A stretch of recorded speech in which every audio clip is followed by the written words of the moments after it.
నీవే శ్రావ్య సదనము, నీదే శాంతి వదనము, నీదే సంపద నన్నే చేరగా, నా ప్రతి ప్రార్థన నీవే తీర్చగా, నా ప్రతి స్పందనే ఈ ఆరాధన, నా హృదయార్పణ నీకే యేసయ్యా.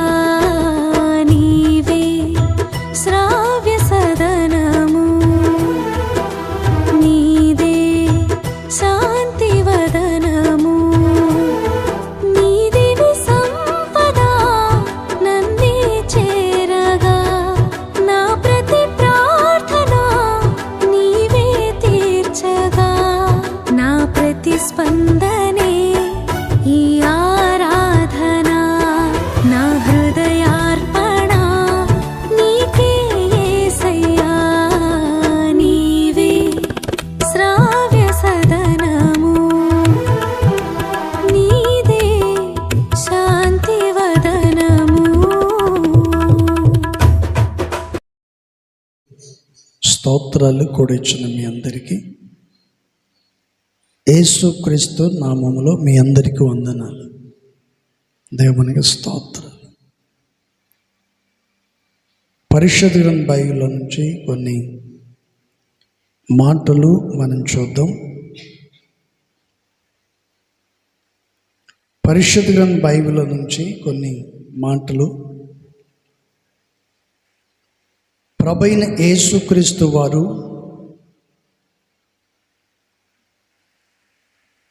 ప్రతి వారిలో ఒక మంచిని కోరుకుంటాడు.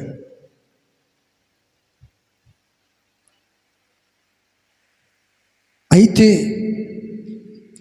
మనుషులు ఏం కోరుకుంటారంటే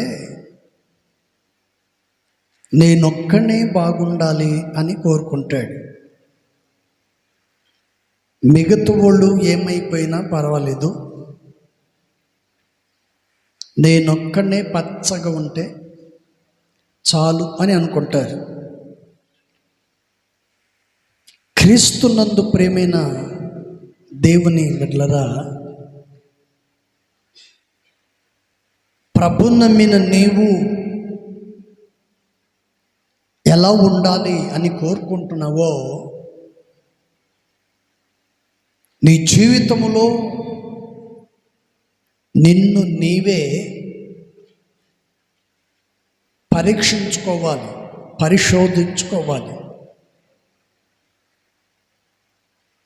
ఒక చేతికి 5 వేళ్ళు ఉంటాయి.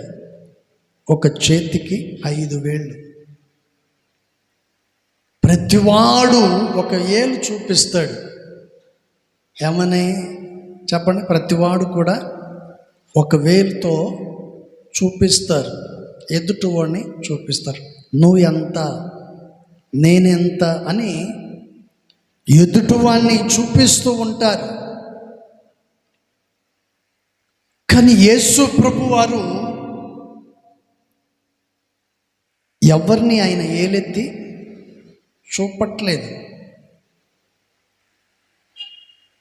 యేసయ్య ఎవరిని అన్యాయం చేయడు.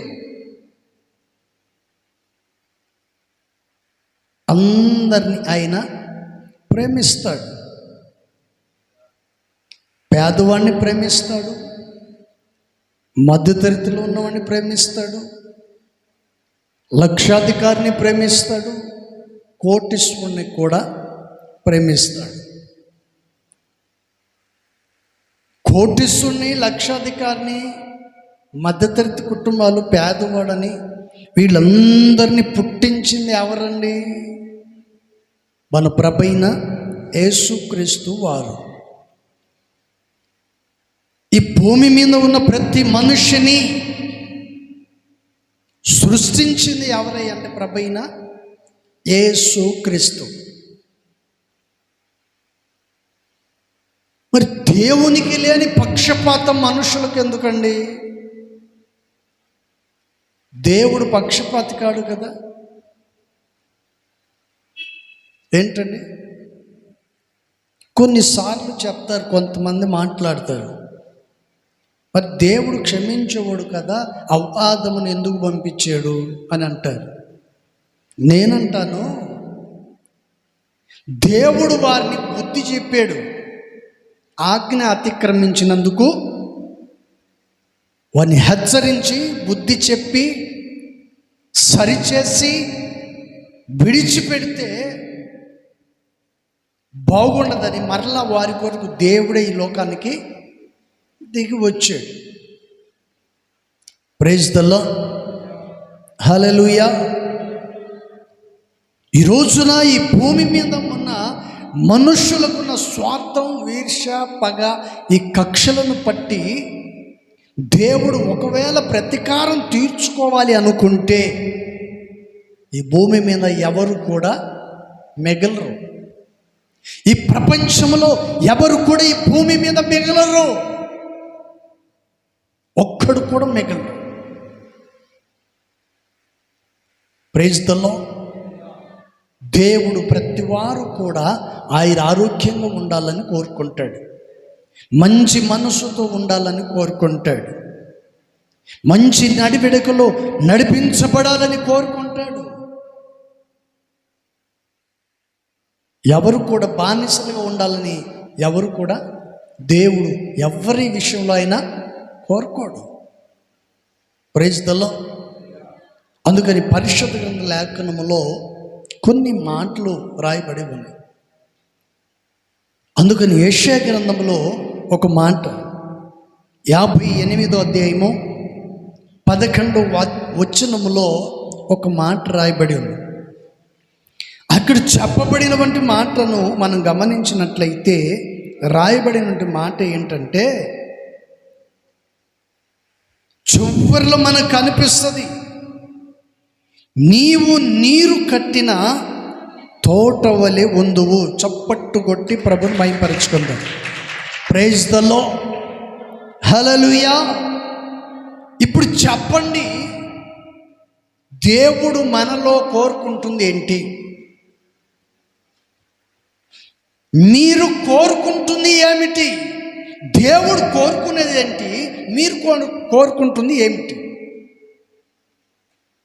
ఎదుటివాడు నాశనం అయిపోవాలనే, ఎదుటివాడు లేకుండా ఉండాలనే, ఇరుగు పొరుగు వారు ఎవరు ఉండకూడదనే నువ్వేం కోరుకుంటున్నావు? దేవుడు నిన్ను ఎలా ఉండాలని కోరుకుంటున్నాడు? ఏ స్థితిలో నిన్ను ఉంచాలని కోరుకుంటున్నాడు? Praise the Lord. ఈ చదవబడినటువంటి విషయంలో అక్కడ చక్కగా చెప్తున్న మాట ఏంటండి? నీవు ఎప్పుడు చూసినా ఎలా ఉండాలంటండి? చెప్పండి, ఎలా ఉండాలండి? నీరు కట్టిన తోట ఎలా చూసినా మీరు పచ్చని తోట వలె ఉండాలి అంటాడు. ఇప్పుడు మన దేవుడు ఎవరండి?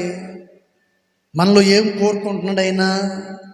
చెప్పండి. మనుషులైతే పక్కన ఉన్న వాళ్ళు ఏం చేస్తారు చెప్పండి? నేను లేనిపోని మాటలన్నీ చెప్పి పురిగలిపి నిన్ను రెచ్చగొట్టి చెప్పండి ఏం చేస్తారండి? రెండు కుటుంబాల మధ్యలో చిచ్చు పెడుతూ ఉంటారు, చెడగొట్టాలని ప్రయత్నాలు చేస్తుంటారు. వారి జీవితంలో చిచ్చు పెట్టి సమాధానం లేకుండా చేసి ఆ రెండు కుటుంబాలు బజార్కి ఎక్కేటట్లు చేసి ప్రజలందరూ నిన్ను చూసేటట్లు వాళ్ళు చేస్తారు.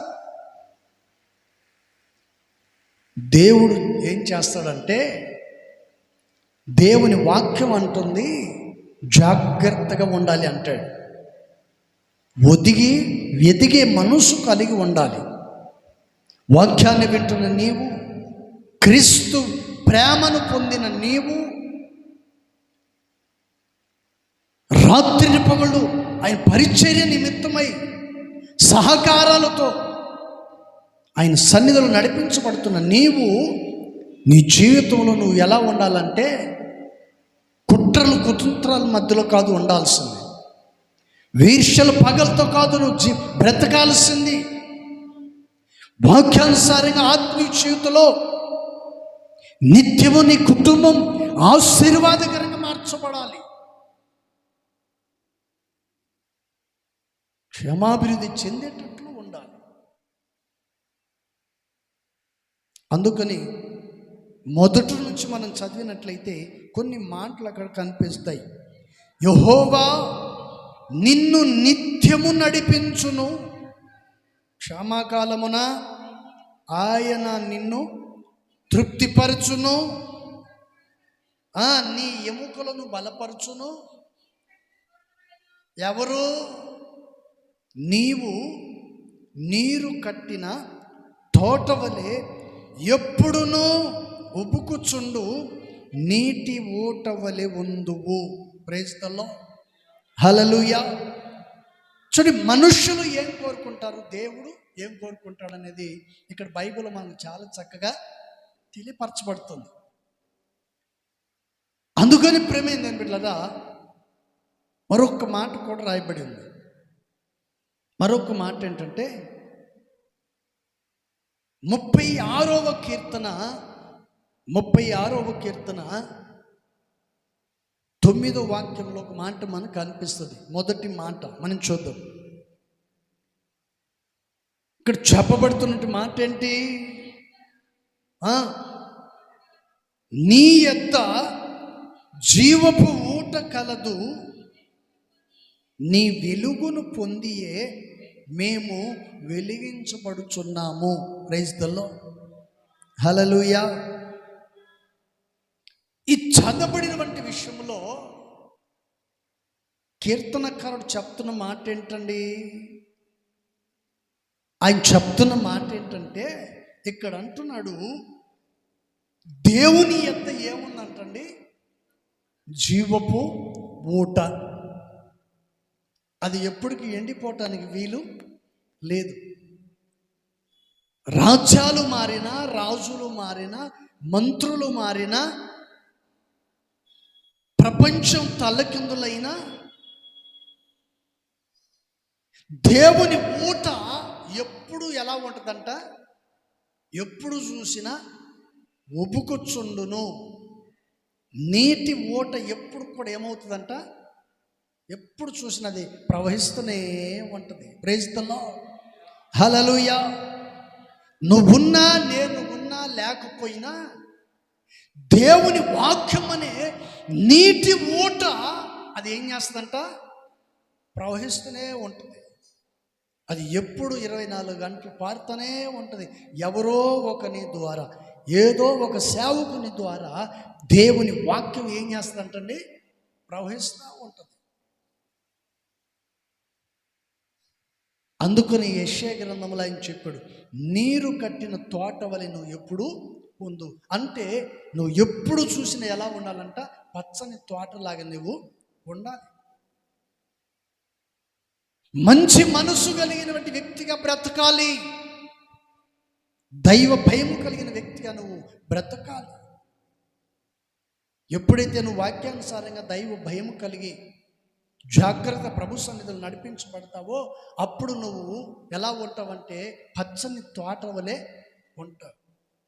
అందుకని కీర్తనకారుడు ఈ విషయాన్ని చక్కగా చెప్పాడు. 8వ వాక్యంలో కూడా ఒక మాట రాశాడు. అక్కడ రాయబడిన మాట ఏంటంటే, నీ మందిరము యొక్క సమృద్ధి వలన మేము సంతృప్తి నొందుచున్నారు, నీ ఆనంద ప్రభావములోనిది నీవు వారికి, అంటే నాకు త్రాగనిచ్చుచున్నావు. Praise the Lord. హల్లెలూయా. చూడండి, దేవుని మందిరములో దేవుని వాక్యం ఎప్పుడు సమృద్ధిగానే ఉంటుంది. ఎప్పుడు చూసినా సమృద్ధిగానే ఉంటుంది. ఇప్పుడు కొన్నిసార్లు నేను చూస్తుంటాను, రైతులు పొలాలు వేస్తుంటారు, చుట్టూ పొలాలు పచ్చగా ఉంటాయండి. ఆ మధ్యలో ఉన్న కొంతమంది పొలాలు ఎలా ఉంటాయంటే ఎండిపోయి ఉంటాయి.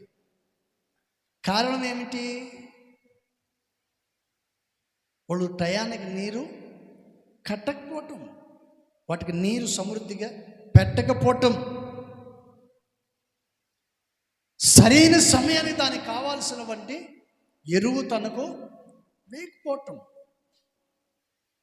నీళ్లు కట్టాలి, ఎరువు వేయాలి, దానికి సంబంధించినటువంటి ఏంటండి పైన కొడతారు కదా మందు, ఇవన్నీ చేస్తూ ఉంటారు పురుగు రాకుండా. ఇవన్నీ సమయానికి చేయకపోతే పంట వేసిన వంటి రైతుకు లాభమా నష్టమా? చెప్పాలి కొంచెం గట్టిగా.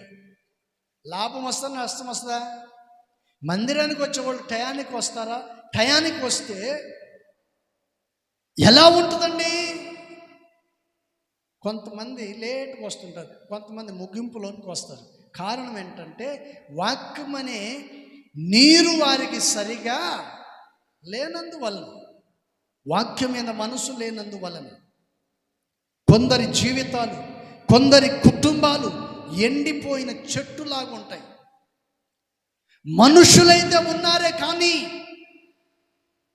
వారి జీవితంలో ఎప్పుడు చూసినా దుఃఖము, నిట్టూర్పులు, కన్నీళ్ళ మధ్యలో కొట్టుమిట్లాడుతూ ఉంటారు.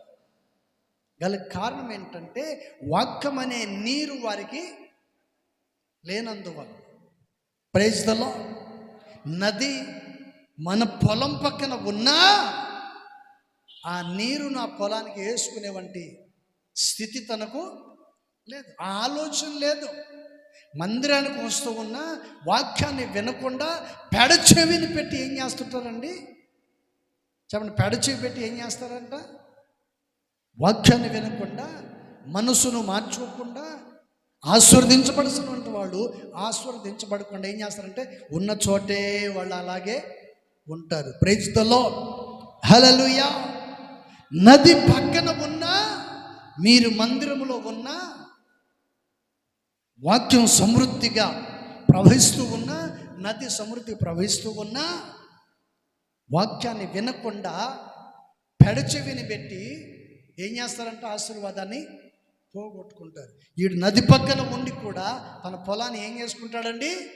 వెండబెట్టుకుంటాడు. ఆ పొలాన్ని వెండబెట్టుకున్నటువంటి వానికి వాక్యాన్ని, మందిరానికి వచ్చి వాక్యాన్ని వినకుండా పెడచెవి పెట్టిన నీకు తేడా ఏమీ లేదు. నీకును ఆ పొలానికి తేడా లేదు. కానీ దేవుడు అంటున్న మాట ఏంటండి? నువ్వు ఎప్పుడు చూసినా, చెప్పండి, ఎప్పుడు చూసినా నీరు కట్టిన తోట వలె ఉండాలి. Praise the Lord. అందుకని కీర్తనకారుడు అంటున్న మాట ఏంటి? నీ యొద్ద జీవపు ఊట కలదు. Praise the Lord. హల్లెలూయా. ఈ నీటి ఊట ఎవరికి లభిస్తుంది? ఎవరికి దొరుకుతుందండి? ఆయన మీద ఆనుకున్న వారికి, తన మీద విశ్వాసం ఉంచిన వారికి, ఆయన సన్నిధిలో భయము భక్తి కలిగి అనుసరించి నడుచుకుంటున్న వారికి. భయము భక్తి లేనోడికి ఏముంటుంది చెప్పండి? Praise the Lord. హల్లెలూయా. కొంతమంది చూడండి, వాక్యం చెప్తా ఉంటే పక్కన వాక్యం చెప్తాడు, వినొచ్చు కదండి, ఏంటండి ఏముందిలే అన్నట్టుగా అంటుంటారు. అట్లా అనేది ఎవరు చెప్పండి? పేదోడిని చూసి డబ్బున్నోడు ఏం చేస్తాడు చెప్పండి? ఏం చేస్తాడు? లెక్క చేస్తాడా?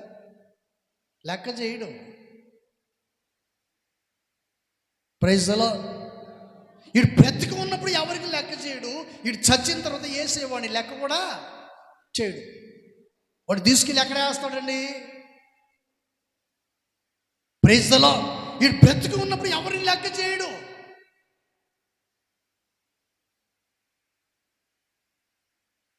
చెప్పండి, బ్రతుకున్నప్పుడు ఎవరిని లెక్క చేస్తాడా? డబ్బున్నోడు ఎవరిని లెక్క చేయడు. వీడు చచ్చిన తర్వాత వేసేవాడిని అసలు లెక్కలు కూడా పెట్టుకోడు. తీసుకెళ్ళి ఎక్కడ వేస్తాడంట? అగ్నిలో వేసేస్తాడు. Praise the Lord. అందుకని దావీదు భక్తుడు చెప్తున్న మాట ఏంటండి? నీ యొద్ద జీవపు ఊట కలదు, నీ వెలుగును పొంది. Praise the Lord. అక్కడ మనం పెట్టుకోవచ్చు, నీ మేలును పొంది మేము. చెప్పండి, ఏమంటున్నాడండి?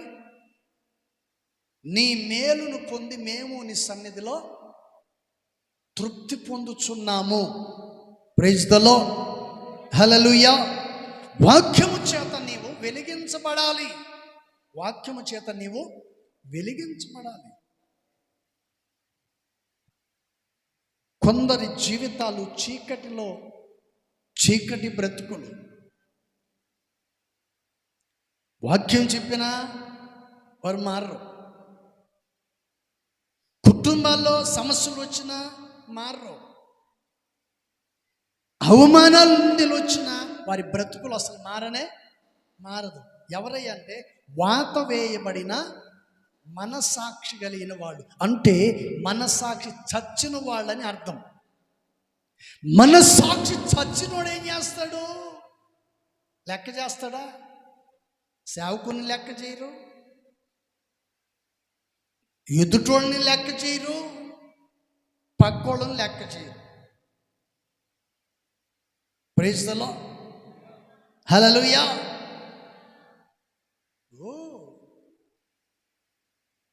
ఒంటరిగా కుక్క వచ్చిందనుకోండి,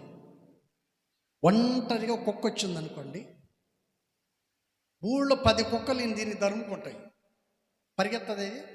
పరిగెత్తినంతసేపు పరిగెత్తది. ఒక చెట్టును చూసుకొని తోక ముడుచుకొని కూర్చుంటుంది. చెప్పండి ఏం చేస్తుందని? తోక ముడిసింది అనుకో, ఎన్ని కుక్కలు వచ్చింది దానికి లెక్క కూడా చెప్పండి. ప్రైజ్ ది లార్డ్, హల్లెలూయా.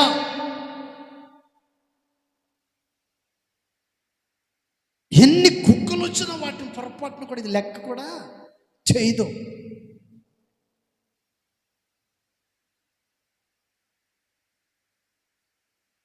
నువ్వు ఎన్ని చేసినా, తోక ముడుచుకొని 10 కుక్కలను ఎదిరించినా నీ బ్రతుకు ఒంటరి బ్రతుకే.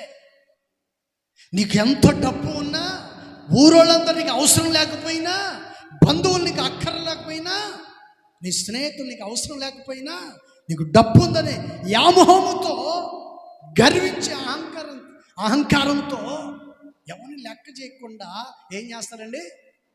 ఎదుటి వాళ్ళు లెక్క లేకుండా మాట్లాడతారు. కానీ నీ ఒంటరి బతుకు చివరికి ఏమవుతుందో తెలుసా?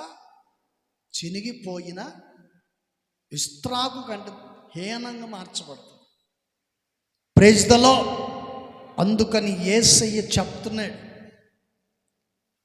దావీదు భక్తుడు అంటున్న మాట ఏంటి? నీ యొద్ద జీవపు ఊట కలదు. అది ఎవరికి? వాక్యాన్ని విని మనసును మార్చుకొని ప్రభు కొరకు నడుము కట్టుకొని రాత్రి పగళ్ళు ఏ కుటుంబం దేవుని సన్నిధిలో నడిపించబడతారో, ఎవరైతే భయము భక్తి కలిగి ప్రార్థన చేస్తారో, బాధ్యత కలిగి ఆయన సన్నిధిలో నడిపించబడతారో, వారికి జీవపు ఊట కలుగుతుంది. Praise the Lord. నేను మందిరానికి వస్తున్నానండి, నెమ్మది కలగట్లేదు. మందిరానికి వస్తున్నాను, సమాధానం లేదు. ప్రార్థన చేస్తున్నాను, ప్రయోజనం లేదు అని చెప్పి ఎడకు వాళ్ళకి చెప్పుకుంటూ తిరుగుతుంటారు కొంతమంది. ఎందుకు ఉంటుందండి? ఎందుకు ఉంటుంది చెప్పండి? 12 గంటలకు వస్తుంది, 11 గంటలకు వస్తుంది. ఏంటండి? తీర్థం పుచ్చుకున్నట్టు పుచ్చుకొని ఇటు పూసుకొని వెళ్ళిపోతుంటుంది. Praise the Lord, hallelujah. ఈ మధ్య ఒక ఆయన చెప్పాడంట, ఆరాధన అయిపోయిన వెంటనే వెళ్ళిపోతావు కదా, ప్రార్థన చేయించుకొని వెళ్ళచ్చు కదంటే, నేను ఎప్పుడు ప్రార్థన చేయించుకోను. చెప్పండి, నేనే చేసుకుంటాను. నేను ఎవరితో ప్రార్థన చేయించుకోను. ఎందుకు ఆ మాట అన్నాడని తర్వాత నేను అడిగితే, ఎక్కడో మీటింగ్కి వెళ్తే ప్రార్థన చేస్తే కింద పడ్డాడంట. ప్రార్థన చేసి కింద పడిపోయాడు. ఒకవేళ ఇప్పుడు నేను ఆరాధన అయిపోయిన తర్వాత పాస్టర్ గారి దగ్గరికి వెళ్ళి ప్రార్థన చేయించుకుంటే కింద పడిపోతాను. కింద పడిపోతే ఏమవుతుంది? ఏ నాట చూస్తున్నారు చెప్పండి? కింద పడిపోతే పరువు పోదు. నేను పడిపోవటం ఏంటి చెప్పండి? ఏనా నువ్వు పడిపోవటం ఏంటి? కింద నువ్వు పడ్డావా లేదా నెట్టి పడేసారా? వెనకాల ఉంటారు కదా కొంతమంది ఆలోచనలు చెప్పేవాడు, దురాత్మ పట్టిన వాళ్ళు ఉంటారు కదా. Praise the Lord, hallelujah. అందుకని నేను పొరపాటున కూడా నేను వెళ్ళి ప్రార్థన చేయించుకోను. కారణం ఏంటంటే పాస్టర్ గారు ప్రార్థన చేస్తే నేను పడిపోతానని నమ్మకం తనకు ఉంది. Praise the Lord. ఎందుకు పడిపోతున్నాను, పడిపోవటానికి గల కారణం ఏంటని ఆలోచన చేయరు. ప్రార్థన చేసుకొని ప్రభు దగ్గర ప్రతిష్ఠించుకోరు. Praise the lord. ఏంద్రా అని దొరుకున్నవాడికి నిద్ర వస్తున్నట్టుందా? ఏగలిపోతాయిరా. Praise the Lord. హల్లెలూయా. ఇంతగానే చూస్తుంటాడు, ఒకటే నోరు తెరుచుకునే ఉన్నాడా ఏమి? Praise the Lord. హల్లెలూయా. ఈ చదవబడినటువంటి విషయంలో దావీదు గారు చాలా చక్కగా చెప్పారు. అందుకని యెషయా గ్రంథంలో ఏమన్నాడండి? నీవు నీరు కట్టిన తోట వలె ఉందువు. ఎండకాలమైనను చలికాలమైనను వర్షకాలమైనను దేవుని ఊట, దేవుని తోట ఎండిపోవటానికి వీలు లేదు. Praise the Lord. హల్లెలూయా. ఎక్కడో ఎందుకండి? దేవుని మందిరంలో ఎప్పుడైనా ఆహారం లేదు అని ఎవరైనా అంటారా? చెప్పండి. ఆహారం లేదు అని ఎప్పటికీ చెప్పలేదు. వచ్చిన ప్రతి వారికి ప్రతి వారం కాదనకుండా భోజనం పెడతాం. ఎక్కడి నుంచి వస్తుంది అది? చెప్పండి. దేవుని, చెప్పాలి గట్టిగా, ఎక్కడి నుంచి వస్తున్నది? దేవుని ఊట. దేవుని మందిరంలో సమృద్ధి ఆహారం ఉంటుంది. Praise the Lord. తన మందిరంలో తనకి ఏముండాలో దేవునికి బాగుగా తెలుసు. తన పిల్లలకు ఏమి ఇవ్వాలనేది దేవునికి బాగా తెలుసు. అందుకని పరిశుద్ధ గ్రంథ లేఖనములో మనం చదివాం. 8వ వాక్యం ఏమంటున్నాడు ఆయన? నీ మందిరము యొక్క సమృద్ధి వలన మేము సంతృప్తి నొందుచున్నారు. ఏంటంట? నీ ఆనంద ప్రభావములోనిది నీవు వారికి త్రాగనిచ్చుచున్నావు. చప్పటి పడి ప్రభువుని మహిమపరుచుకున్నావు. హల్లెలూయా, హల్లెలూయా. చూడండి, పరిశుద్ధ గ్రంథ లేఖనములో ఈ విషయాన్ని చాలా చక్కగా చెప్పాడు. ఇంకొక మాట చూడండి, 7వ వాక్యం. దేవా, నీ కృప ఎంతో అమూల్యమైనది, నరులు నీ రెక్కల నీడను ఆశ్రయించుచున్నారు. చప్పటి కొట్టి ప్రభువుని మహిమపరుద్దాం. హల్లెలూయా. ఈ చదవబడినటువంటి విషయంలో దేవుడు ఎవరిని తృప్తిపరుస్తాడండి? ఆయన రెక్కల నీడలను ఆశ్రయించు వారికి. Praise the Lord. ఇప్పుడు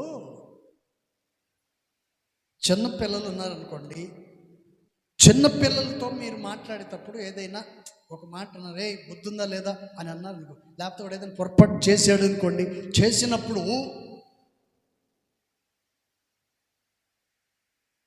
వాడిని మాటలతో మందలించి వదిలేసావనుకో, వాడేమంటాడు తెలుసా? నువ్వు పెద్ద గొప్పోడివిలే, నువ్వు పెద్ద నీతిమంతుడులే, నువ్వు పెద్ద మనగాడివిలే, నువ్వు నాకు చెప్పేది ఏంది అని అంటాడా లేదా? అంటాడా లేదా? వాడు రెండోసారి ఈ మాటలు అనకుండా ఉండాలంటే వాడిని ఏం చేయాలా? చెప్పండి, ఏం చేయాలా? చెప్పండి, ఏం చేయాలా? 4 తగిలిస్తే, చెప్పండి, 4 తగిలిస్తే 4 తగిలిచ్చావనుకో, ఇంకా రెండోసారి మాట్లాడు. రెండోసారి మాట్లాడాలనుకో ఏం గుర్తొస్తుంది? మొదటిది గుర్తొస్తుంది. మరలా ఆ రోజు ఇట్లా మాట్లాడినందుకే ముఖం మీద కొట్టారు. ఇప్పుడు మరలా మాట్లాడామనుకో ఏమవుతుంది? చెప్పండి, ఎందుకు ఆలోచన చేస్తున్నారు? రెండోసారి ఇంక మరలా మాట్లాడాడు కదా, వాడికి అర్థమైపోయింది వాళ్ళు పెద్దోళ్ళు, మనం చిన్నపిల్లలు. ఎంతవరకు ఉండాలో అంతవరకే. Praise the Lord.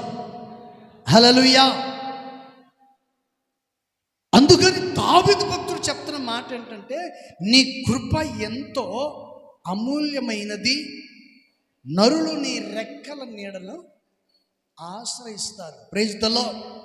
దేవుని ఆశ్రయించు వారిని దేవుడు తృప్తి పరుస్తారు. తృప్తిగా ఉన్న వారికి జీవపు ఊట లభిస్తుంది.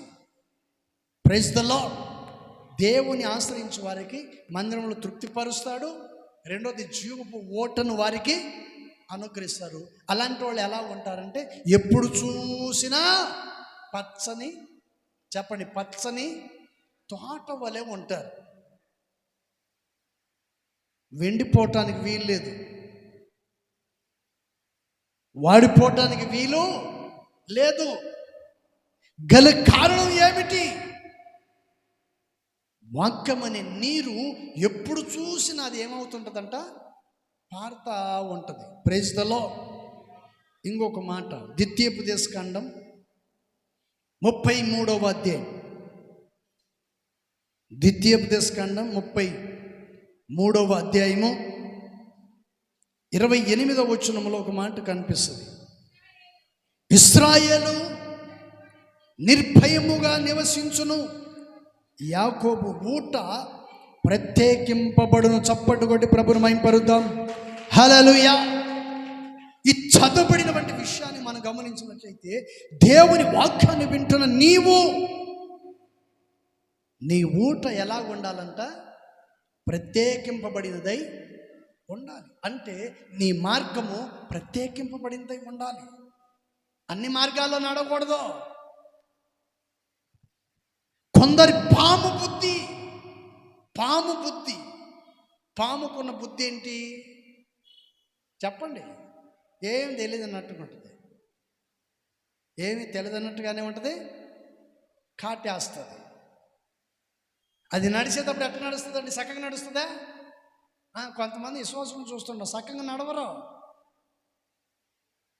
పాము స్వభావం మెలకలు, ఈ గొంది ఆ గొంది, ఆ సందు ఈ సందు, ఏంటండి మార్పు లేని జీవితాలు. ఫలించకపోవటానికి గల కారణం, మార్పు చెందకపోవటానికి గల కారణం వంకర బుద్ధి అంటారు దాన్ని. అందుకని పరిశుద్ధ గ్రంథ లేఖనంలో ప్రభువైన యేసుక్రీస్తు వారు చక్కగా చెప్పాడు. హల్లెలూయా, హల్లెలూయా. యెహోవా నిన్ను నిత్యము నడిపించును, క్షమాకాలమున ఆయన నిన్ను తృప్తిపరచును, నీ ఎముకలను బలపరచును. నీవు నీటి ఊట వలె, నీవు నీరు కట్టిన తోట వలె ఎప్పుడునూ ఉప్పుకుచుండు, నీటి ఊట వలె నీవు పొందువు. Praise the lord. నీరు కట్టిన తోటలాగా ఉండాలంటే వంకర బుద్ధులు మానేయాలి. అంటే అర్థం ఏంటి? చెప్పుడు మాటలు మానాలి, చెప్పుడు మాటలు వినే అలవాట్లు మానుకోవాలి. Praise the Lord. కొంతమంది ప్రార్థన చేయరు, ప్రార్థన చేసుకోరు, ప్రార్థన చేయరు. తినేటప్పుడు మాత్రం చేస్తారు ముసుకేసుకొని. ఏంటంటే ఎప్పుడు చేస్తారండి? ఎందుకని? గొంతు పట్టుకొని చేస్తారేమో అని. తినేటప్పుడు ఏమైనా గొంతు పట్టుకుంటుందేమని అప్పుడు చేస్తారు. Praise the Lord. హల్లెలూయా. నాకు తెలిసిన ఒక ఆమె ఉండేదండి, వాళ్ళ ఇంట్లో ఫంక్షన్ అప్పుడు చేస్తుంది. అందరికంటే ముందు బిర్యానీ చేసిన రోజు మాత్రం ముందుగా ఏమే అక్కడికి వెళ్ళి ప్రార్థన, ప్రభువా స్తోత్రం అయినా ఈరోజు బిర్యానీ ఇచ్చినందుకు స్తోత్రం, తిన్నుచున్న మాకు ఆరోగ్యాన్ని ఇవ్వండి, లేని వారికి సహాయం చేయండి. ఆమేన్. మోత తెస్తుంది, బాగుంది. Praise the Lord. నేను ప్రార్థన చేసి టేస్ట్ చూసిన తర్వాత మిగతా వాళ్ళందరూ తినాలి. Praise the Lord. హల్లెలూయా. అందుకని పరిశుద్ధ గ్రంథ లేఖనములో ఇక్కడ రాయబడిన మాట ఏంటంటే, దేవుడు యాకోబుతో చెప్తున్న మాట ఏంటి? యాకోబు, నీ ఊట ప్రత్యేకింపబడినది. దేవుడు యాకోబు కొరకు ప్రత్యేకంగా దేవుడు ఆయన దీవెనలు ఆయన కొరకు, ఆశీర్వాదాన్ని ఆయన కొరకు దాచిపెట్టాడు. గమనించండి ఒకసారి. ఒంటరిగా వెళ్ళిన వంటి వ్యక్తి చేతి కర్రతో ఒంటరిగా వెళ్ళినటువంటి వ్యక్తి తిరిగి వచ్చేసరికి ఎంతమందితో వచ్చాడండి? చెప్పండి, ఎంతమందితో వచ్చాడు? బైబిల్లో రాయబడిన మాట ఏంటంటే 70 మంది అని రాస్తుంది. ఎంతమందిని ఇచ్చాడు దేవుడు అతన్ని? దాసులైతేమి, పని వాళ్ళైతేమి, తన కుమారులైతేమి, కుమార్తెలైతేమి, మనవులైతేమి, ఎవరైతేమి, బైబిల్లో రాసిన మాట ఏంటండి? 70 మంది. సరే, తన స్వదేశానికి తిరిగి వచ్చినప్పుడు ఎంతమందితో వచ్చాడండి? ఏం మాట్లాడరేంటి? ఎంతమందితో వచ్చాడు? 12 మంది. ఒక కూతురు,